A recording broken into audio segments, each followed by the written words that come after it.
Salut les investisseurs, dans cette vidéo, on va analyser ensemble les résultats annuels de Shell. Avant de commencer, je vous rappelle de vous abonner à la chaîne si ce n'est pas déjà fait. Merci d'avance. Le 30 janvier 2025, Shell a dévoilé des résultats annuels soulignant une performance solide malgré des bénéfices trimestriels plus faibles. Le CEO de Shell, Wael Sawan, a confirmé que l'entreprise a généré un flux de trésorerie libre de 40 milliards de dollars tout au long de l'année, dépassant les résultats de 2023 dans un contexte de prix plus bas.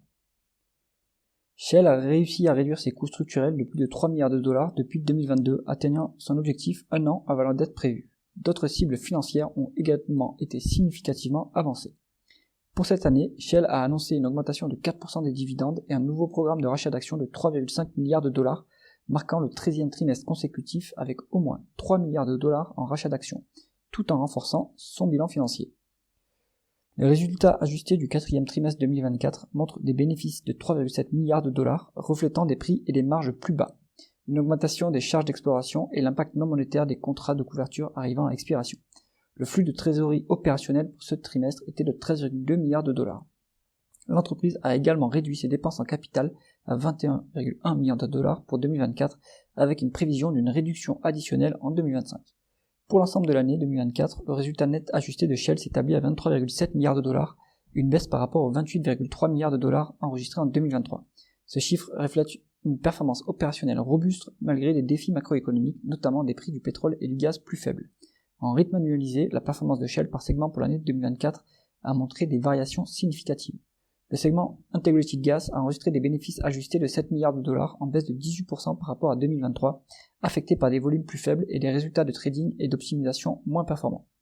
L'Upstream a vu ses bénéfices ajustés diminuer de 14% pour atteindre 8,5 milliards de dollars, avec des prix plus bas compensés partiellement par une augmentation des volumes. Le segment Marketing a quant à lui amélioré ses résultats avec des bénéfices ajustés de 3,9 milliards de dollars, soit une croissance de 17% grâce à des marges en hausse et des réductions de coûts opérationnels. En revanche, les Chemicals and Products ont subi des pertes ajustées de 293 millions de dollars, une chute par rapport aux 3,6 milliards de dollars de bénéfices en 2023, principalement en raison de marges chimiques faibles et d'une contribution réduite du trading. Les Renewables et Energy Solutions ont affiché des pertes ajustées de 497 millions de dollars en 2024 contre des bénéfices de 756 millions de dollars l'année précédente, avec les charges fiscales exceptionnelles et les coûts associés aux nouveaux projets jouant un rôle clé dans cette performance. Enfin, le segment Corporate a vu ses pertes ajustées se situer à moins 1,96 milliards de dollars, similaire aux 2,9 milliards de dollars de 2023, influencés par des mouvements de taux de change et des ajustements inflationnistes. En conclusion, malgré un contexte de prix à la baisse, Shell a démontré une remarquable résilience en 2024, générant un flux de trésorerie libre record.